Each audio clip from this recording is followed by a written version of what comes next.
Good morning, students. Welcome to the online class. Social Science, lesson number 2, Civics, 9th standard, Social Science, lesson number 2, Civics, Unit 2, Election, Political Parties and Pressure Groups. இந்த லெசனில் நம்ம எதை பற்றி படிக்கிறோம்னா தேர்தல்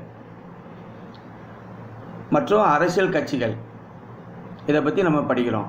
அப்போது தேர்தல்னால் என்ன, தேர்தல் ஏன் நம்ம நாட்டில் இப்படி நடக்குது அப்படின்னு சொல்லி இந்த பாடத்தை நம்ம படிக்கிறோம். First of all introduction. Election and election is a formal decision making process by which a people chooses an individual to hold public office by voting. அதாவது தேர்தல் அப்படின்னு நம்ம பார்க்குறோம். இன்ட்ரோடக்ஷன், அறிமுகம். தேர்தல்னா அதாவது தமக்காக ஒரு பொது சேவகரை வாக்களிக்கும் முறையில் அவங்கள நம்ம தேர்ந்தெடுக்கிறோம். வாக்களிப்பு என்பது ஓட்டு. ஒரு 5 பேர் ஒரு இடத்துல நிற்கிறாங்க, அவங்களுக்கு யாருடைய நேம் அதிகமான வாக்கு வாங்கியிருக்காங்களோ அதில் அவங்க செலக்ட் ஆகுறாங்க இல்லையா. Electoral system in India. இந்தியாவில் தேர்தல் முறை 5 வருஷத்துக்கு ஒரு முறை இந்த தேர்தல் வருது. அதாவது எம்பி தேர்தலோ அல்லது எம்எல்ஏ எலெக்ஷனோ எதுனாலும் நம்ம பார்க்கலாம்.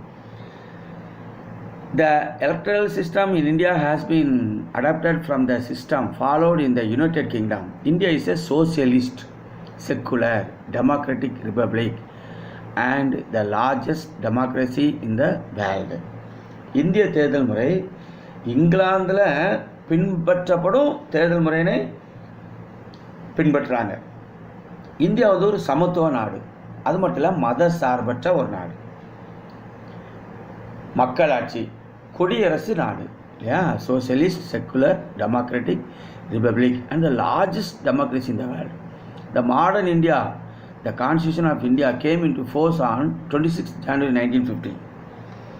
அதாவது இந்தியாவில் ஆகஸ்ட் மாதம் 15ஆம் நாள் 1947ஆம் ஆண்டிலேருந்து இந்த எலெக்ஷன் நடைமுறைக்கு வந்துச்சுன்னு சொல்லி நம்ம பார்க்குறோம்.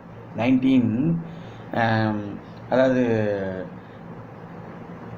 நம்ம நாட்டில் இந்தியாவில் பார்த்தோம்னா modern India, the constitution of India came to force on 26 January 1950. 26ஆம் தேதி ஜனவரி மாதம் 1950ஆம் ஆண்டிலேருந்து என்னது நம்ம நாடு இந்த மாதிரி எலெக்ஷனுக்கு வந்தது. இதில் நம்ம பார்க்குறோம் article 324 to 329 in part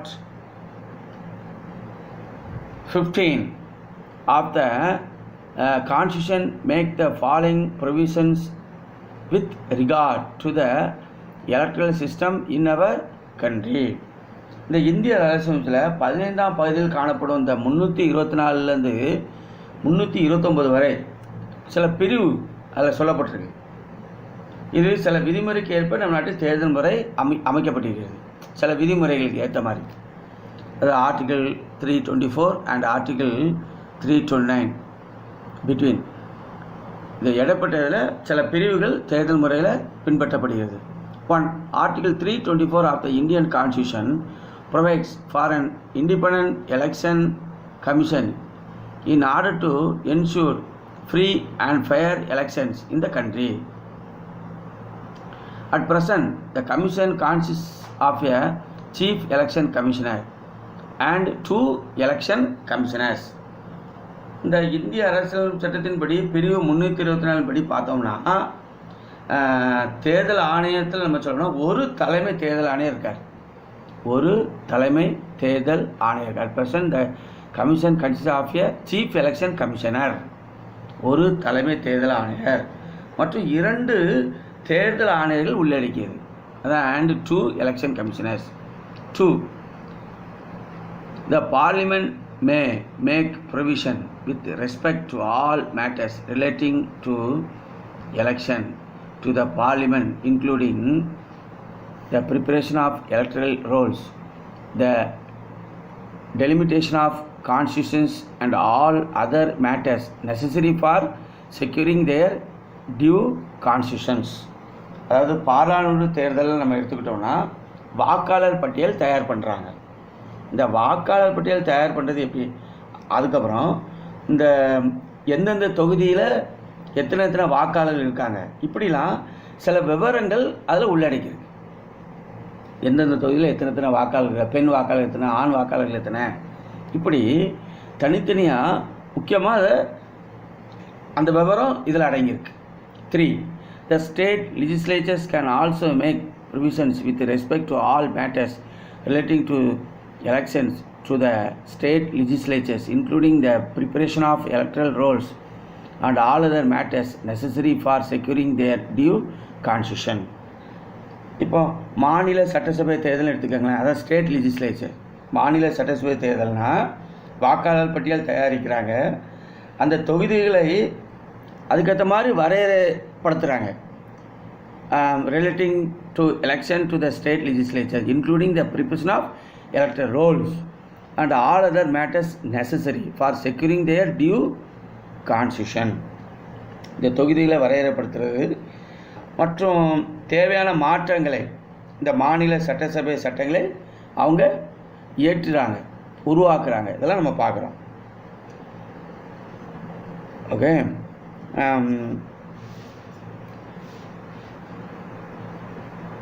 குடவோலை was the system of the voting followed during the Chola period in Tamil Nadu. அந்த காலத்தில், சோழர்கள் காலத்தில் இந்த குடை ஓலை முறை, இந்த ஓட்டிங் சிஸ்டம் சோழர்கள் காலத்தில், அந்த காலத்தில் தமிழ்நாட்டில் இருந்திருக்கு.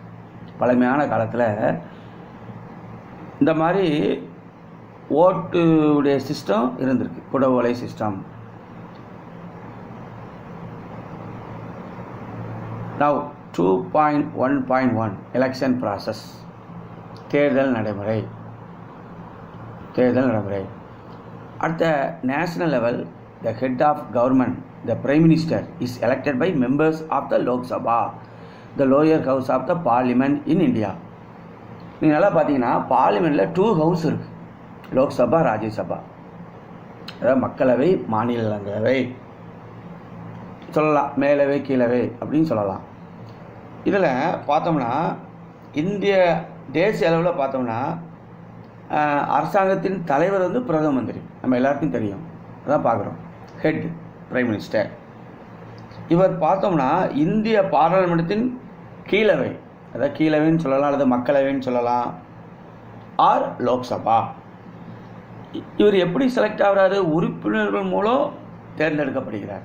அந்த எம்பியாக வர்றாங்கல்ல, அதில் அந்த உறுப்பினர்கள் மூலம் யார் அதிகமான, எந்த கட்சி அதிகமான வாக்கு மெம்பர்ஸ் இருக்காங்களோ அதன் மூலமாக பிரைம் மினிஸ்டரை தேர்ந்தெடுக்காங்க. அதாவது நம்ம போன்ற மக்களாட்சி பிரதிநிதித்துவ நாடுகளில் தேர்தல் முறை முக்கிய பங்கு வகிக்கிறது. நம்மளாம் மக்களாட்சி, நம்ம நாடு வந்து மக்களாட்சி முறையை பின்பற்றுகிற ஒரு நாடு. We celebrate National Voters Day on 25th January in India. அப்போ இந்தியாவில் ஜனவரி 25ஆம் ஆண்டு தான் எனது தேசிய வாக்காளர் தினம்.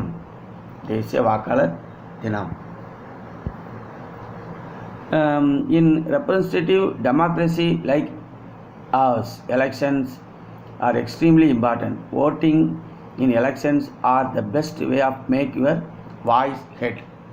அப்போ இந்தியாவில் நம்ம பார்க்குறோம், ஓட்டுனுடைய உரிமையை பற்றி நம்ம பார்க்குறோம். பெஸ்ட் வே வாய்ஸ் ஹேட், இது நம்ம பார்க்குறோம். 18 வயசு நேரம்னா நம்ம எல்லாருக்கும் ஓட்டுடைய வாக்களிக்கிற உரிமை நம்மளுக்கு எல்லாருக்கும் இருக்குது. Now 2.1.2 introduction of the NOTA option. NOTA, NOTA, full form none of the above, full form. அதாவது மேற்கண்ட எவரும் இல்லை அப்படின்னு நம்ம சொல்லலாம். யாருக்கும் நம்மளுக்கு ஓட்டு போடுறதுக்கு விருப்பம் இல்லை. அப்போ அந்த நோட்டோங்கிற அந்த பட்டனை அமுக்கினா யாருக்கும் ஓட்டு போடுற எனக்கு விருப்பம் இல்லை அப்படின்னு நம்ம சொல்லலாம். அப்போ நம்ம இதை பார்க்குறோம். If the people is a democratic country are not willing to elect any candidate they can vote for the option called nota. ஒரு மக்களாட்சி நடைபெறும் நாட்டில் அந்த தேர்தலை போட்டியிடுற அந்த வேட்பாளர்கள் எவரையும் தேர்வு செய்ய விருப்பம் இல்லை அப்படின்னு நம்ம சொல்ல போனால் அந்த நோட்டா அந்த பட்டனை நம்ம இயந்திரத்தில் அந்த பட்டன் இருக்குது, அதை நம்ம ப்ரெஸ் பண்ணால் போகும். NOTA. None of the above. Rule 49 in the conduct of election rules 1961 of India describes this procedure.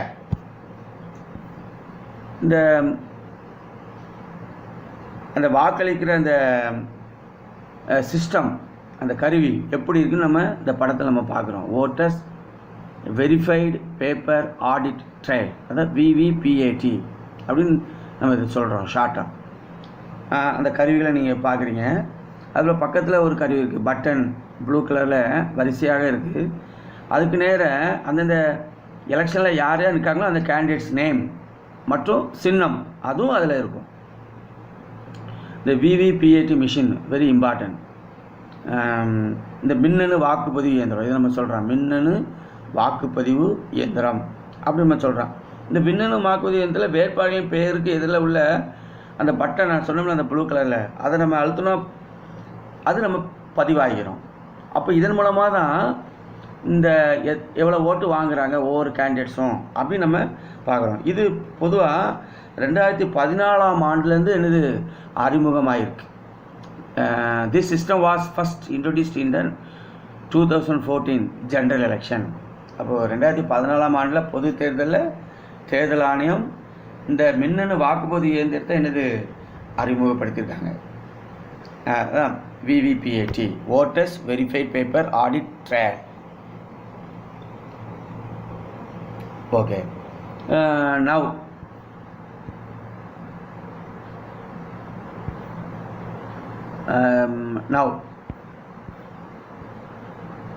types of elections in India. இந்தியாவில் தேர்தல் வகைகள். Types of election.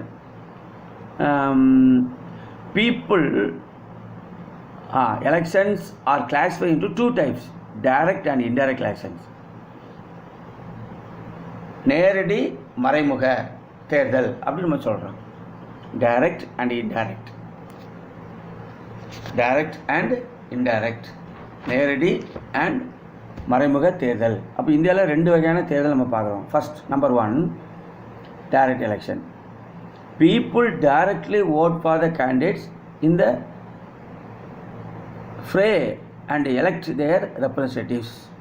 The following are examples of direct elections in which people over the age of 18 years participate in the electoral process by casting their votes. டைரக்டாக நேரடியாக நம்ம வாக்காளர்களை தேர்ந்தெடுக்கிறதுக்கு நம்மளே நேரடியாக போய் ஓட்டு போடுற சிஸ்டம் நம்ம இந்தியாவில் இருக்குது. 18 வயசு நிரம்பினால என்னது நம்ம நேரடியாக போய் ஓட்டு போடுறோம், வாக்காளர்களை தேர்ந்தெடுக்கிறோம். இந்த முறைக்கு தான் என்னது நேரடி தேர்தல் முறை. இதை நம்ம பார்த்தோம்னா Lok Sabha elections in which the members of parliament are elected. நம்ம நேரடி தேர்தலில் எம்பி எலெக்ஷனில் மக்களவையில் தேர்ந்தெடுக்கிற அந்த நாடாளுமன்ற உறுப்பினர்களை தேர்ந்தெடுக்கிறது இந்த மாதிரி தான் நேரடி தேர்தல். மக்களவையில் நாடாளுமன்ற உறுப்பினர்கள் எம்பி நேரடி தேர்தல் இந்த சிஸ்டம் இருக்குது. நம்பர் 2 இதே போல் எம்எல்ஏ சட்டமன்ற தேர்தலையும் சட்டப்பேரவை உறுப்பினர்களை இந்த மாதிரி நம்ம தேர்ந்தெடுக்கிறோம். எம்எல்ஏயும் இப்படி நம்ம நேரடியாக தேர்ந்தெடுக்கிறோம். Elections to the state legislative assemblies in which the members of the legislative assemblies are elected. Third one இது நம்ம ஊராட்சி, பேரூராட்சி, நகராட்சி, மாநகராட்சி அதை நம்ம மென்ஷன் பண்ணுறோம். Elections to the local governing bodies, அது local governing bodies, that is village panchayat, town panchayat, municipalities, municipal corporation are conducted by the state election commission. அப்போ நகராட்சி, பேரூராட்சி, இந்த ஊராட்சி இதில் உள்ள உறுப்பினர்களை அல்லது தலைவர்களை தேர்ந்தெடுத்தாலும் இந்த நேரடி முறையான தேர்தலை நம்ம ஃபாலோ பண்ணுறோம். அப்போ 18 வயசு நம்மளால என்னது, நம்ம ஓட்டு போடுற உரிமை நம்மளுக்கு இருக்குது. இதில் சில நன்மைகளும் பார்க்குறோம், தீமைகளும் பார்க்குறோம். Now merits. As the voters elect their representative directly, direct elections are considered to be a more democratic method of election. அதாவது மெரிட் நம்பர் 1. இதில் வாக்காளர்கள் நம்ம ஓட்டு போடுறோம். வாக்காளர்கள் தங்களது பிரதிநிதிகளை, அதாவது அந்தந்த இடத்துல நிற்கிற அந்த கேண்டிடேட்ஸ் அவங்க தேர்ந்தெடுப்பதால் நேரடி தேர்தல் முறையானது வலுவான மக்களாட்சி கொண்டதாக என்னது கருதப்படுகிறது. இது வந்து எஃபிஷியன்ட், அதாவது நல்ல திறமையானவர்கள், அவங்கள பார்த்து நம்ம செலக்ட் பண்ணுறோம், அவங்களுக்கு ஓட்டு போடுறோம். இவங்க வந்தாங்கன்னா இவங்க இப்படி செய்வாங்க, நமக்கு நல்ல பல திட்டங்களை செய்வாங்க அப்படின்னு சொல்லி நம்ம தேர்ந்தெடுக்கிறோம். 2. It educates people regarding the government activities and helps in choosing the appropriate candidates. Also, it encourages people to play an active role in politics. அதாவது அரசாங்க நடவடிக்கைகளை பின்பற்றுறது, அதாவது விழிப்புணர்வு ஏற்படுத்துறது, தகுதியான பிரதிநிதிகளை தேர்ந்தெடுக்கிறது மக்களுக்கு இது என்னது நல்ல வழிவகை செய்கிறது. இது வந்து அரசியலில் ஒரு முக்கிய பங்காகவும் என்னது நம்மளுக்கு வகிக்கிறது. People to play and active role in politics. 3. It empowers people and makes the rulers accountable for their actions. மக்களை தீவிரமான அரசியல் நடவடிக்கையில் ஈடுபட என்னது இது தூண்டுகிறது. பொதுவாக it empowers people and makes the rulers accountable for their actions. எப்படி அரசியல் நடவடிக்கைகளை பார்த்தோம்னா மக்களை தீவிரமாக, அதாவது நம்மளை இதில் தீவிரமாக தூண்டுகிறது அப்படின்னு நம்ம இந்த பாயிண்ட் சொல்லுது. Merits. Demerits. 1. Direct elections are very expensive. அப்போ இது வந்து அதிகமான செலவு ஏற்படுது. ஏன் அதிகமான செலவு ஏற்படுது? அந்த பேலட் பேப்பர் அது தயார்படுத்தணும். இன்னும் எலெக்ஷன் நடத்தணும்னா அதுக்கு ரொம்ப செலவு. ஒவ்வொரு தொகுதிக்கும் நிறைய ஃபண்டு ஒதுக்குவாங்க. இந்த மாதிரி நிறையா செலவினங்கள் ரொம்ப அதிகமாக செலவுது. கோடிக்கணக்கில் செலவு ரொம்ப அதிகமாகுது. அதான் direct elections are very expensive. 2. Illiterate voters sometimes get misguided by false propaganda, combining based on caste, religion, and various other sectarian considerations, pose serious challenges. ஒன்றாவது பாயிண்ட் சொல்லுது நேரடி தேர்தல் வந்து அதிகமான செலவு. 2வது பாயிண்ட், அதாவது எழுத்தறிவற்ற வாக்காளர்கள். சில வாக்காளர்கள் இருக்காங்க, அவங்க படிப்பறிவு இல்லாதவங்க, எழுத வாசிக்க தெரியாதவங்க, இப்படிப்பட்ட வாக்காளர்கள் இருக்காங்க. சிலவங்க பாருங்கள் பொய்யான சில நியூஸை சொல்லி அதன் மூலமாக வழிநடத்தப்படுறாங்க. இதில் நம்ம பார்க்குறோம் ஜாதி, மதம், பல பிரிவுகள் பொய்யான தகவல்களை சொல்லி மக்களை ஏமாத்துறதும் இதில் நம்ம பார்க்குறோம். இந்த மாதிரி இதில் வந்து ஒரு தீமையான ஒரு காரணம். Number 3. Since conducting direct elections is a massive exercise, ensuring free and fair elections at every polling section is a major challenge to the election commission. அதாவது நேரடி தேர்தல் நடத்துவது மிகப்பெரிய பணி.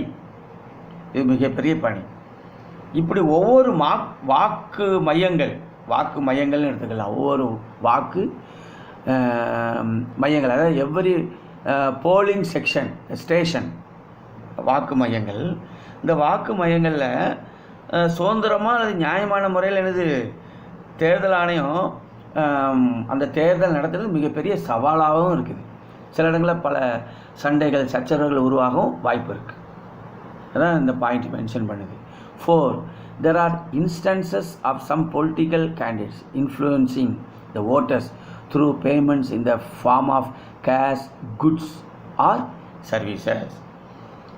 இந்த 4th பாயிண்ட் என்ன சொல்லுதுன்னா, சில அரசியல் கட்சி வேட்பாளர்கள் சில அரசியல் கட்சி வேட்பாளர்கள் அல்லது வாக்காளர்கள் இவங்க பணம், பொருள் அல்லது ஏதாவது செல்வாக்குகளை பயன்படுத்துறது. இது மற்றொரு சவால். இந்த செல்வாக்குகளை பயன்படுத்தி இந்த மக்களை ஏமாற்றி இந்த மாதிரி நம்ம எப்படியாவது வின் பண்ணி வந்துடணும் அப்படின்னு சில திட்டங்களை வகுத்து மக்கள்கிட்ட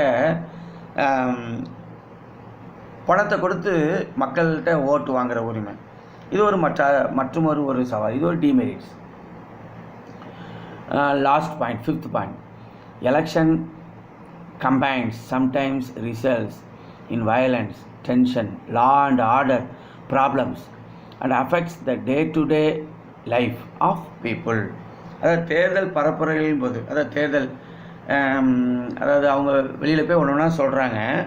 இந்த மாதிரி நேரத்தில் சில இடங்களில் வன்முறைகள், பதற்றம் இதெல்லாம் ஏற்பட வாய்ப்பு இருக்குது. இதன் மூலமாக சட்டம் ஒழுங்கு சீர்கட்டு மக்களின் அன்றாட வாழ்க்கை சொல்லப்போனோம்னா என்னது பாதிக்கப்படுது.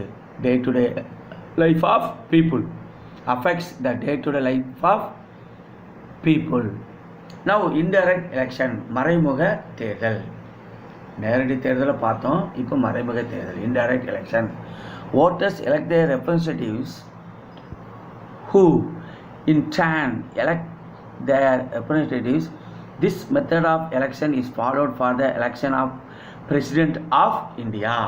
இந்த மறைமுக தேர்தல் அப்படின்னு நம்ம பார்த்தோம்னா பிரதிநிதிகள் வாக்களித்து தேர்வு செய்யும் முறையே மறைமுக தேர்தல் ஆகும். இதை மக்களால் தேர்ந்தெடுக்கப்பட்ட பிரதிநிதிகள் இருக்காங்கல்ல, இவங்க வாக்களித்து தேர்வு செய்யும் முறையே மறைமுக தேர்தல். குடியரசுத் தலைவர் தேர்தல் இத்தகைய முறையானது கடைபிடிக்கும். இப்போ நம்ம பார்க்குறோம், குடியரசுத் தலைவர் நம்ம நாட்டில் பார்க்குறோம், பிரசிடெண்ட். அவரை தேர்ந்தெடுக்க முறை இந்த மாதிரி தான், இன்டைரக்ட் எலெக்ஷன். அதாவது மக்களால் தேர்ந்தெடுக்கப்படும் பிரதிநிதிகள் வாக்களித்து தேர்வு செய்யும் முறையே மறைமுக தேர்தல். யார் மக்களால் தேர்ந்தெடுக்கப்படும் பிரதிநிதிகள்? நம்ம நேரடியாக தேர்ந்தெடுத்துருக்கிறோம். இந்த நேரடியாக தேர்ந்தெடுத்த வந்த எம்பிக்கள் எல்லாரும் சேர்ந்து அவங்க இந்த மறைமுகமாக தேர்ந்தெடுக்கும் முறையே இந்த தேர்தலை இதில் நம்ம பார்க்குறோம். எக்ஸாம்பிள், பிரசிடெண்ட், குடியரசுத் தலைவரை தேர்ந்தெடுக்கணும் முறை. இதுலேயும் சில நிறைகளை பார்க்குறோம், குறைகளை பார்க்குறோம். Merits, indirect elections R less expensive. அப்போ மறைமுக தேர்தல் செலவு குறைவு. டைரக்ட் எலெக்ஷனில் மோர் எக்ஸ்பென்சிவ், இதில் less expensive. Number 2, it is more suited to elections in large countries. அதாவது மறைமுக தேர்தல் முறையானது பெரிய நாடுகளுக்கு உகந்தது. இப்போ நம்ம நாடெலாம் பெரிய நாடு தான், இந்தியா. அப்போ இதெல்லாம் நம்ம நாட்டுக்கு ஒரு சூட்டபிளாக இருக்கும். It is more suited to elections in large countries. ஆனால் நம்ம நாட்டில் டைரக்ட் எலெக்ஷன் நடக்குது. டிமெரிட்ஸ்.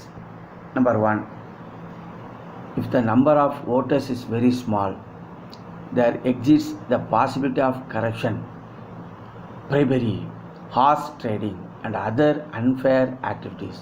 குறைகள்னு எடுத்துக்கிட்டால், அதாவது ஊழல், குதிரை பேரன்னு சொல்லுவாங்க. அதாவது பணம் கொடுத்து அந்த செல்வாக்கை பயன்படுத்துகிறது. வாக்காளர் எண்ணிக்கை குறைவாக இருப்பதால், வாக்காளர் எண்ணிக்கை ரொம்ப குறைவாக இருக்குது, அது நிமித்தமாக பணம், ஊழல், கையூட்டு நம்ம சொல்லலாம். இதெல்லாம் அதிகமான வாய்ப்பு அதிகமாக இருக்குது இன்டைரக்ட் எலெக்ஷனில். Demerits.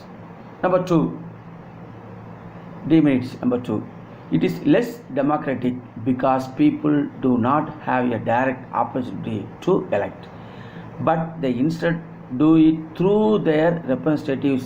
So this may not reflect the true will of the people. அதாவது மக்கள் தங்களது பிரதிகளை தேர்ந்தெடுக்க நம்ம பார்க்குறோம். இதில் நேரடியாக பங்கு பெறாமல் என்ன செய்கிறாங்கன்னா, தேர்ந்தெடுக்கப்பட்ட பிரதிநிதிகளை இம்முறையில் பங்கு பெறுவதால் மக்கள் நேரடியாக தேர்ந்தெடுக்காங்களா, இதில் உண்மையான விருப்பத்தை இவங்க எதுவுமே சொல்ல முடியாது. உண்மையான தன்னுடைய தேவைகளை இதில் ஃபுல்ஃபில் பண்ண முடியாது. அப்போ டிமெரிட்ஸில் நம்பர் 2 இது. மக்கள் தங்களது பிரதிநிதிகளை தேர்ந்தெடுக்க நேரடியாக பங்கு பெறாமல் மாறாக மக்களால் தேர்ந்தெடுக்கப்பட்ட பிரதிநிதிகளை இம்முறையில் பங்கு பெறுவதால் மக்கள் பிரதிநிதித்துவம் குறைந்த மக்களாட்சி முறை என்னது இதில் காணப்படுதுன்னு சொல்லி நம்ம பார்க்குறோம். அப்போ இன்டைரக்ட் எலெக்ஷனில் மெரிட்ஸ் டிமெரிட்ஸ் ஒவ்வொன்றிலையும் ஒவ்வொரு இது இருக்குது, நன்மைகள் தீமைகள். நான் பொலிட்டிக்கல் பார்ட்டிஸ் நம்ம பார்க்குறோம். இப்போ நம்ம சட்டசபைன்னு எடுத்துக்கிட்டால் டிஎம்கே ஏடிஎம்கே இல்லையா, இது ஒரு அறுதி பெருமான ஒரு பெரிய கட்சிகள். சட்டசபைன்னு எடுத்துக்கிட்டால் பார்லிமெண்ட் ஹவுஸ் வந்து காங்கிரஸ் பிஜேபி, இன்னும் பெரிய பெரிய கட்சிகள்லாம் இருக்குது. அப்போ பொலிட்டிக்கல் பார்ட்டிஸ் நம்ம நாட்டில் நிறைய இருக்குது. Political parties are an essential part of the democracy. Parties are the link between government and the people.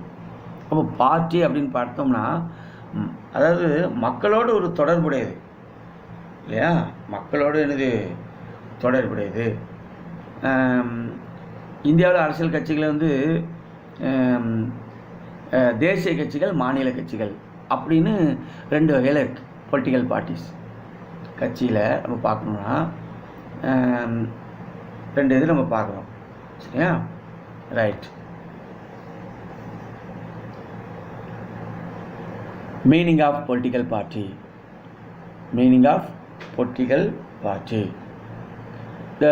A political party is an organization formed by a group of people with a certain ideology and agenda to contest elections and hold power in the government. A political party has 3 components: a leader, active members and the followers. Political party நம்ம பார்க்குறோம். இந்த political பார்ட்டியில் முக்கியமானது நம்ம பார்க்குறோம், அவங்க வந்து ஒரு சில திட்டங்களை வச்சுருக்காங்க. a group of people, ஒரு குரூப் ஆஃப் பீப்புள் ஃபார்ம் பண்ணி அந்த பொலிட்டிக்கல் பார்ட்டியில் ஆர்கனைஸ் பண்ணி மக்களுக்கு நாங்கள் என்னென்ன செய்வோம், என்னென்ன திட்டங்கள் உங்களுக்கு நாங்கள் வந்தாங்கன்னா இந்த இதெல்லாம் நாங்கள் உங்களுக்கு செய்வோம் அப்படின்னு சொல்லி அவங்கள மக்களிடையே அதை சொல்கிறாங்க. இப்படி பொலிட்டிக்கல் பார்ட்டிஸினுடைய ஆக்ஷன்ஸ் உருவாகுது. எ பொலிட்டிக்கல் பார்ட்டி ஹேஸ் 3 காம்பனன்ட்ஸ். ஒரு பொலிட்டிக்கல் பார்ட்டி எடுத்தால் எ லீடர், ஒரு தலைவர் இருக்கார். ஆக்டிவ் மெம்பர்ஸ், அதில் உள்ள மெம்பர்ஸை நம்ம பார்க்குறோம். எம்பினாலும் சரி தான், எம்எல்ஏனாலும் சரி தான். அண்ட் த ஃபாலோயர்ஸ், அதை பின்பற்றுறவர் யாருன்னு பார்க்குறோம் political பார்ட்டிஸில். Now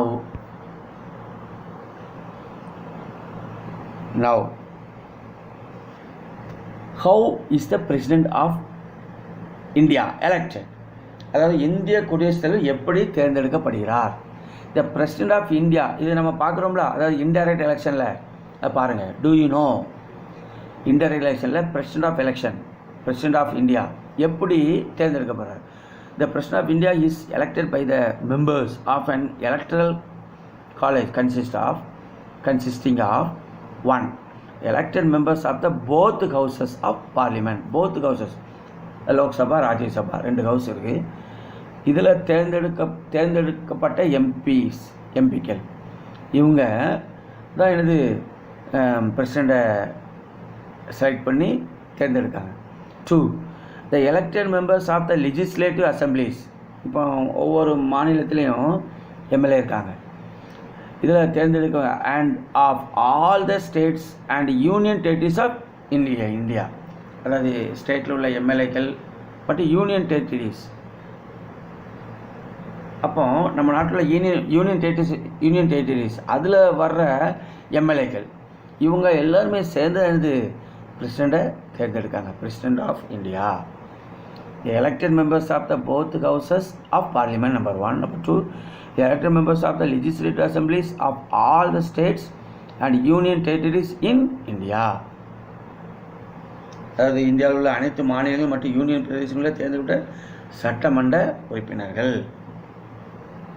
okay. Now 2.2.2 types of a party system. அதாவது கட்சி நம்ம சொல்கிறோம், அதில் எத்தனை வகைகள் இருக்குதுன்னு நம்ம பார்க்குறோம். சிங்கிள் பார்ட்டி அப்படின்னா ஒரு கட்சி முறை. 2 பார்ட்டி சிஸ்டம், இரு கட்சி முறை. மல்டி பார்ட்டி சிஸ்டம், பல கட்சி முறை. இப்படி டைப்ஸ் ஆஃப் பார்ட்டி சிஸ்டம் பார்க்கணும். There are 3 types of party system in the world, namely, அதாவது உலகத்தில் இந்த கட்சி முறைன்னு பார்க்கணும் 3 வகையில் நம்ம வகைப்படுத்தலாம் உலகத்திலே. Number 1, single party. Single party system in which one ruling party exist and no opposition is permitted. ஒரு கட்சி தான், ஒரே கட்சி தான், ஆப்போசிட் பார்ட்டி எதுவுமே கிடையாது, எதிர்கட்சியே கிடையாது. அப்போ ஒரே ஒரு ஆளுங்கட்சி முறை தான் ஒரு கட்சி முறை, எதிர்கட்சியே இருக்காது. எடுத்துக்காட்டு நம்ம பார்க்குறோம் பாருங்கள், சைனாவில் அந்த இதாக, கியூபா, த ஃபார்மர் யூஎஸ்எஸ்ஆர், அதாவது union of Soviet socialist republics are the examples for the single party system. ஒரே கட்சி தான். Now double party, 2 party system in which only 2 major party exist, for example USA and UK. அதாவது 2 கட்சி முறை நம்ம பார்க்குறோம். இரு கட்சி, எடுத்துக்காட்டு அமெரிக்க ஐக்கிய நாடுகள், இங்கிலாந்து. மல்டி பார்ட்டி இல்லை இந்தியாவை நம்ம சொல்லலாம் மல்டி பார்ட்டி, பல கட்சி முறை, 2க்கும் மேற்பட்ட கட்சிகள், இது மல்டி பார்ட்டி. அதான் in which there are more than 2 political parties, for example India, Sri Lanka, France and Italy. Now types of political parties. அப்போ பொலிட்டிக்கல் பார்ட்டிஸ் நம்ம பார்த்தோம்னா நேஷனல் அண்ட் ஸ்டேட். உங்களுக்கு இந்த definition, political parties in India are classified according to their area of influence into 2 main types, that is national and state parties. Political parties நம்ம பார்க்குறோம், தேசிய அளவில் பார்க்குறோம், மாநில அளவிலையும் பார்க்குறோம்.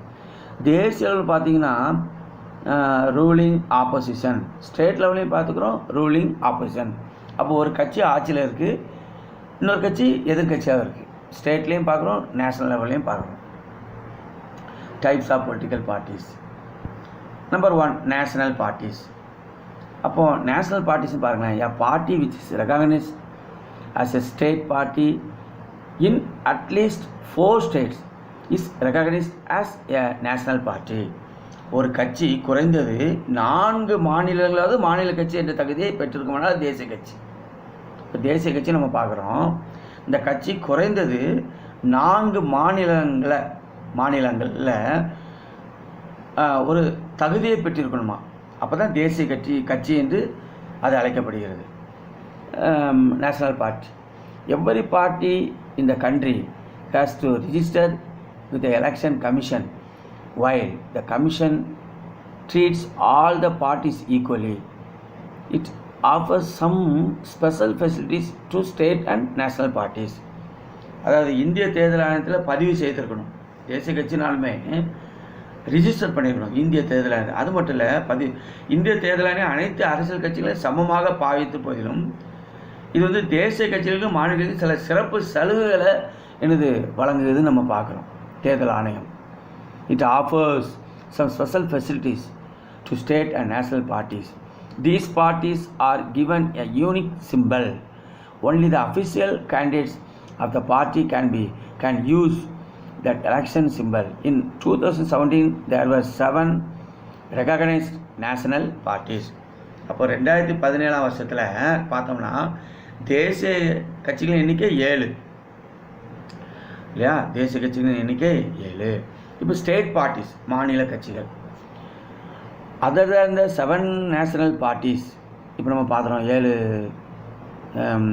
ரெகக்னைஸ்ட் நேஷனல் பார்ட்டிஸ்ன்னு பார்த்தோம். இதில் பார்த்தோம்னா இந்த 7 தேசிய கட்சிகளை தவிர 7 தேசிய நாட்டில் பெரும்பான்மையான முக்கியமான கட்சிகள் மாநில கட்சிகள் தேர்தல் ஆணையம் ரிஜிஸ்டர் பண்ணியிருக்காங்க. பார்க்குறோம்.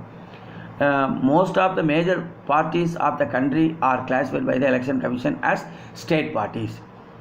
These are commonly referred to as regional parties. A party is recognized as a state party by the Election Commission of India based on certain percentage of votes secured or a certain number of seats won in the assembly or Lok Sabha elections. அப்போ மாநில கட்சி நம்ம பார்க்குறோம், இது பிராந்திய கட்சிகளும் என்று நம்ம சொல்லலாமா, பிராந்திய கட்சிகள் ரீஜனல் பார்ட்டிஸ். இது பார்த்தோம்னா மக்களவை தேர்தல், அதை நம்ம மென்ஷன் பண்ணலாம், லோக்சபா மக்களவை தேர்தலிலோ அல்லது மாநில சட்டசபையிலோ ஒரு குறிப்பிட்ட எண்ணிக்கையில் இடங்களை வெற்றி பெற்றால் ஒரு குறிப்பிட்ட சதவிகிதம் வாக்குகளை பெற்றதன் அடிப்படையில் இந்திய தேர்தல் ஆணையம் மாநில கட்சியாக அங்கீகாரம் அளிக்கிறது அப்படின்னு நம்ம இதில் பார்க்குறோம். சரியா? National parties, state parties. Now recognise to the parties. அப்போ அங்கீகாரம் ரெகக்னைஸ் பண்ணுறோம். அப்போ எப்படி ரெகக்னைஸ் பண்ணுறோம்னா எலெக்ஷன் கமிஷனில் என்னது அது அங்கீகாரம் கொடுக்குது. Recognise to the parties. For getting recognized of national party, a party has to fulfill any one of the following criteria. இந்த இந்திய தேர்தல் ஆணையத்தில் பதிவு செய்யப்பட்ட ஒரு தேசிய கட்சி அட்லீஸ்ட் ஒன்றாவது நிறைவு செய்திருக்கணுமா. Number 1, at least 6% votes in the list. At least 6% votes in at least 4 states and members to the Lok Sabha. மக்களவை தேர்தலோ அல்லது மாநில சட்டசபை தேர்தலோ குறைந்தபட்சம் 4 மாநிலங்களில் பதிவான மொத்த வாக்குகளில் குறைந்தபட்சம் 6% என்னது பெற்றிருக்க வேண்டும். 2, in the election of Lok Sabha, at least 2% members from at least 3 states are elected to Lok Sabha. மக்களவையில் குறைந்தபட்சம் 2% இடங்களில் வெற்றி பெற்றிருக்க வேண்டும். மேலும் 3க்கும் மேற்பட்ட மாநிலங்கள் தேர்ந்தெடுக்கப்பட வேண்டும் அப்படின்னு நம்ம இதில் பார்க்குறோம். 3, recognition as a state party at least 4 states. குறைந்தபட்சம் 4 மாநிலங்கள் மாநில கட்சியாக என்னது அங்கீகாரம் பெற்றிருக்க வேண்டும். Now functions of political parties. அரசியல் கட்சியின் செயல்பாடுகள் என்னென்ன ஃபங்க்ஷன். அப்போ அரசியல் கட்சியில் நம்ம பார்த்தோம்னா மக்களுக்கு தேவையானதை ஃபுல்ஃபில் பண்ணணும். பொலிட்டிக்கல் பார்ட்டிஸ் தேர்ந்தெடுத்து வர்றாங்கல்ல அவங்களுக்கு அவங்க மக்களுக்கு என்னென்ன பண்ணணுமோ அது என்னது பண்ணணும். Parties contest elections. In most democracies, elections are fought mainly among the candidates put up by political parties. கட்சிகள் தேர்தலில் போட்டியிட்டு பெரும்பாலான மக்களாட்சி நாடுகளில் கட்சிகள் வேட்பாளர்கள் கடும் போட்டி நிலவுது. இப்படி போட்டி நிலவுவது நிமித்தமாக என்ன உருவாதுன்னா அவங்க பல நன்மைகள் செய்கிறாங்க. அப்போ தான் நம்ம அடுத்த முறை வர முடியும் அப்படின்னு சொல்லி அவங்க மக்களுக்கு நல்லது செய்கிறாங்க. Parties put forward their policies and programmes before the electorate to consider and choose.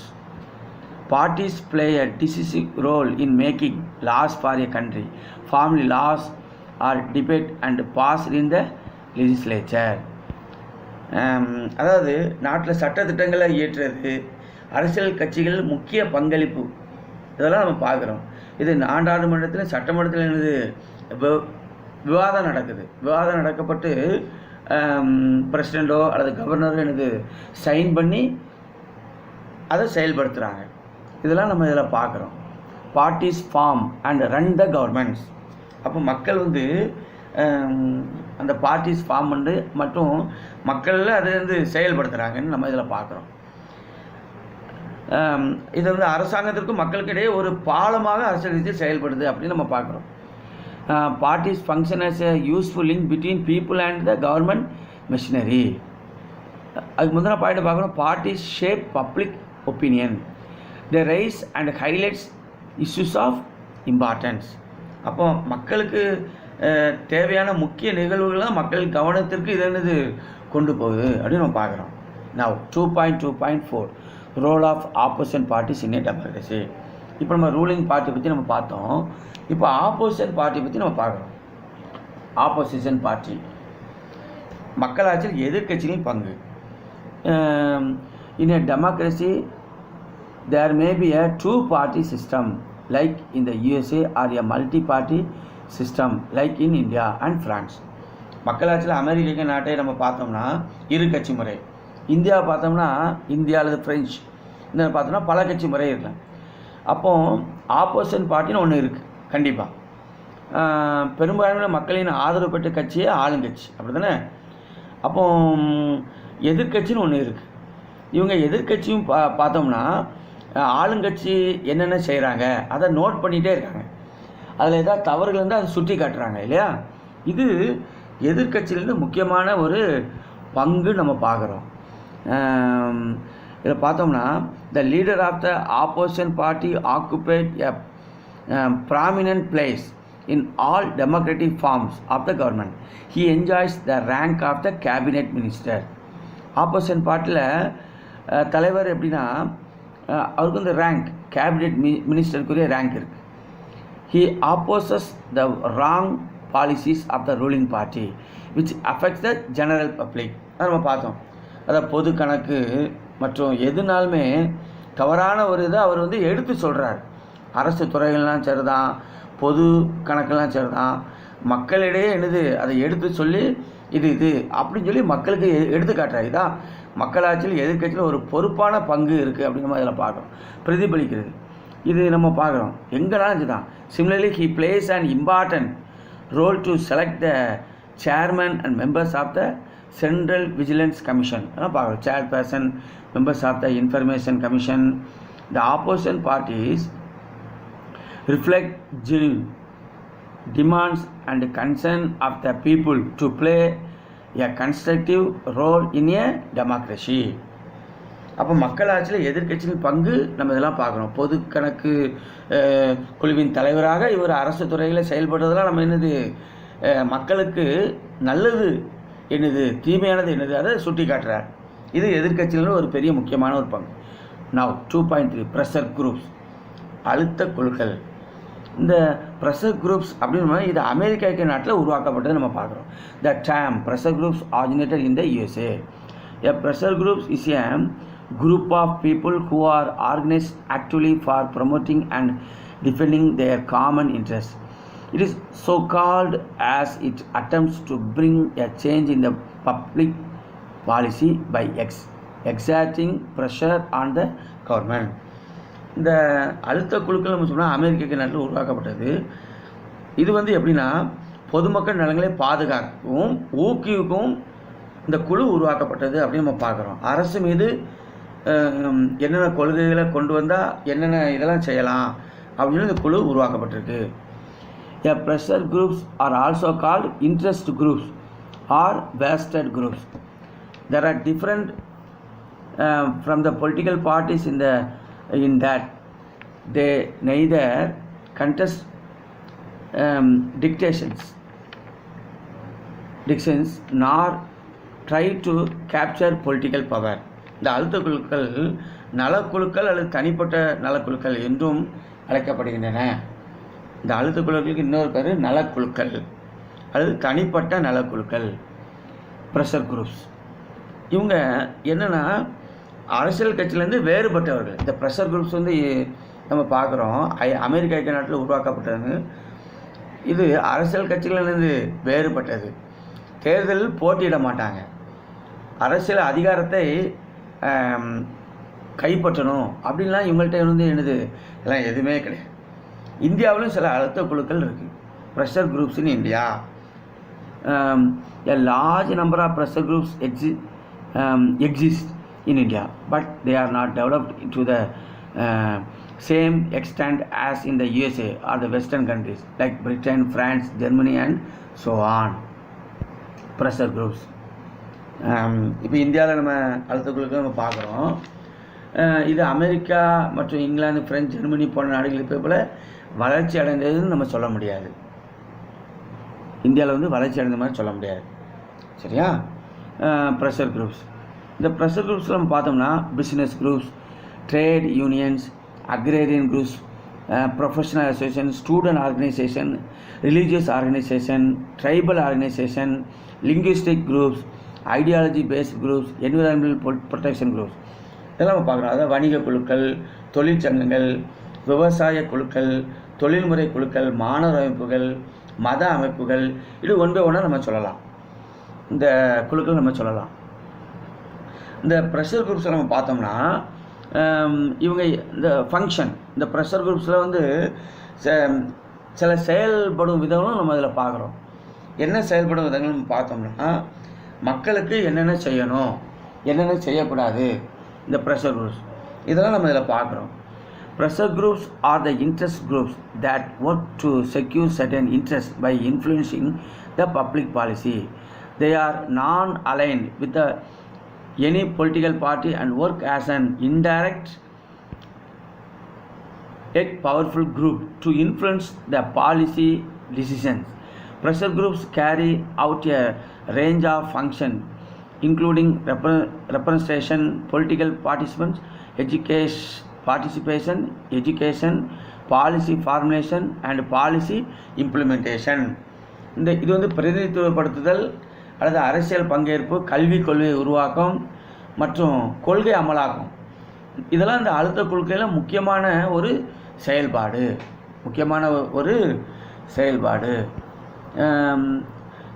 இதில் பொலிட்டிக்கல் பார்ட்டிசிபேஷனும் பார்க்குறோம், எஜுகேஷனும் பார்க்குறோம். அது அரசியல் பங்கேற்பும் பார்க்குறோம், எஜுகேஷனும் பார்க்குறோம். அரசியல் பங்கேற்புனா அதாவது பேரணி நடத்துறது, மனுக்கள் கொண்டு கொடுக்கறது, ஆர்ப்பாட்டம் செய்கிறது, இதெல்லாம் பொலிட்டிக்கல் பார்ட்டிசிபேஷன். ஏன்னா ஒவ்வொரு பொலிட்டிக்கலும் தன்னுடைய தேவைகளை நிறைவேற்றுறதுக்கு ஆர்ப்பாட்டம் பண்ணுவாங்க, பேரணியாக போவாங்க. அதாவது ப்ரொசஷன் போய் ஆளுநரை சந்திக்கிறது அல்லது கவர்னரை பிரசிடெண்ட்டை சந்திக்கிறது, இப்படி இவங்களாம் போராட்டம் பண்ணுறது. இதுதான் அரசியல் பங்கேற்பு. இதில் எஜுகேஷனும் பார்க்குறோம். எஜுகேஷன்னா அதாவது உயர்நிலை கல்வியாளர்கள், அறிவியலாளர்கள், அதெல்லாம் நம்ம பார்க்குறோம். You see high profile academics, scientists and even celebrities to get their views across with the emphasis to cultivate expert authority. அதாவது கல்வியில் ரொம்ப பிரபலமானவங்க, அவங்க என்னென்ன செயல்படுத்தலாம், எப்படி செய்யலாம் அப்படின்ற எஜுகேஷன் இதில் நம்ம பார்க்குறோம். பொலிட்டிக்கல் பார்ட்டிசிபேஷனில் ஒரு விதம், எஜுகேஷன் சம்பந்தமான ஒரு விதம். அது மட்டும் இல்லை, பாலிசி ஃபார்முலேஷன் அதை கொள்கை உருவாக்குறது. கொள்கை எப்படி உருவாக்குனா, though the pressure groups themselves are not policy makers, yet it does not prevent many of them from participating in the policy making process. Many pressure groups are vital sources of information and render advice to the government, and therefore they are regularly consulted in the process of policy formulation. அதாவது கொள்கையை உருவாக்குற ஒரு குழு. இந்த குழு செயல்முறையில் முக்கியமான ஒரு பங்கு வகிக்காங்க அப்படின்னு இந்த பேராகிராஃப் நம்ம பார்க்கணும். Last, mobilisation and people's participation. அதாவது மக்கள் பங்கேற்கிறது விதம். ஒரு மக்கள் குழுவும் பங்கேற்போம். என்னென்ன செயல்படும்? நம்பர் 1 மக்கள் குழு, மொபிலைசேஷன். 2 அப்படின்னு பார்த்தா டெமோக்ராட்டிக் பார்ட்டிசிபேஷன், மக்களாட்சி பங்கேற்பு. இதெல்லாம் ரொம்ப முக்கியமானது. மக்கள் குழு அப்படின்னு எடுத்துக்கிட்டோம்னா, mobilizing people towards socially productive activities that lead to the overall betterment of people's lives in essential. Sometimes earthquakes, tsunami, floods and other such natural disasters in a massive scale occur, and people's immediate mobilization for evacuation and emergency relief becomes most essential. அதாவது மக்கள் குழு நம்ம சொல்லப்படணும்னா, மக்களுக்கு தேவையான சில நேரத்தில் நம்ம பார்க்குறோம், நிலநடுக்கம், சுனாமி, வெள்ளப்பெருக்கு, இதெல்லாம் இயற்கை பேரிடர்கள். இந்த மாதிரி நிகழும்போது மீட்பு நிவாரணம் தேவைப்படுது. இது உடனடியாக மக்கள்கிட்ட என்னது திரட்டையும் என்னது அது மக்கள்கிட்ட தேவையானதை பெறத்தக்கதாக இது சில மக்கள் குழுக்களாக நிறைவேற்றி இதை செய்கிறாங்கன்னு சொல்லி நம்ம பார்க்குறோம். 2 டெமோக்ராட்டிக் பார்ட்டிசிபேஷன், மக்களாட்சி பங்கேற்பு. Democracy can succeed only when smaller local groups, and in fact every citizen can take action that supports the tax and revenue collection system. இந்த மக்களாட்சி முறையில் பார்க்குறேன், நாடாளுமன்ற, சட்டமன்ற இந்த தேர்தலில் மக்கள் பெருவாரியாக பங்கேற்காங்க. இப்படி பங்கேற்கும்போது வரி, வருவாய் இதை வசூலிக்காங்க. இது எதுக்குன்னா, சுற்றுச்சூழல் பாதுகாப்பு, சுத்தம், சுகாதாரம், உடல் ஆரோக்கியம், இந்த போலியோ சொட்டு மருந்து, இதுக்கெலாம் அதை பயன்படுத்துகிறாங்க. இந்த உள்ளூர் வளர்ச்சிக்கு, இதெல்லாம் நம்ம இதில் பார்க்குறோம். அதான் democratic participation. However, we must keep in mind that there is no better form of government than democratic government. அப்போ மக்களாட்சி அரசாங்கத்தை விட சிறந்த அரசாங்கம் இல்லை என்பது நம்மளுக்கு இந்த பாடத்திலிருந்து விளங்குது. அதான் however, we must keep in mind that there is no better form of government than democratic government. To create a better society and nation, the people of India, along with the union and state governments, should come together to fight against the miseries of human life. அப்போ இந்திய மக்களாகிய நாம் மத்திய மற்றும் மாநில அரசாங்கத்துடன் இணைந்து நம்முடைய வாழ்க்கையை செழிப்புடன் வாழ, ஒற்றுமையுடன் வாழ நம்ம கண்டிப்பாக போராட வேண்டும். இந்த பாடத்திலேருந்து நம்ம இதை பற்றி நம்ம தெரிஞ்சுக்கிறோம். Will see the next class.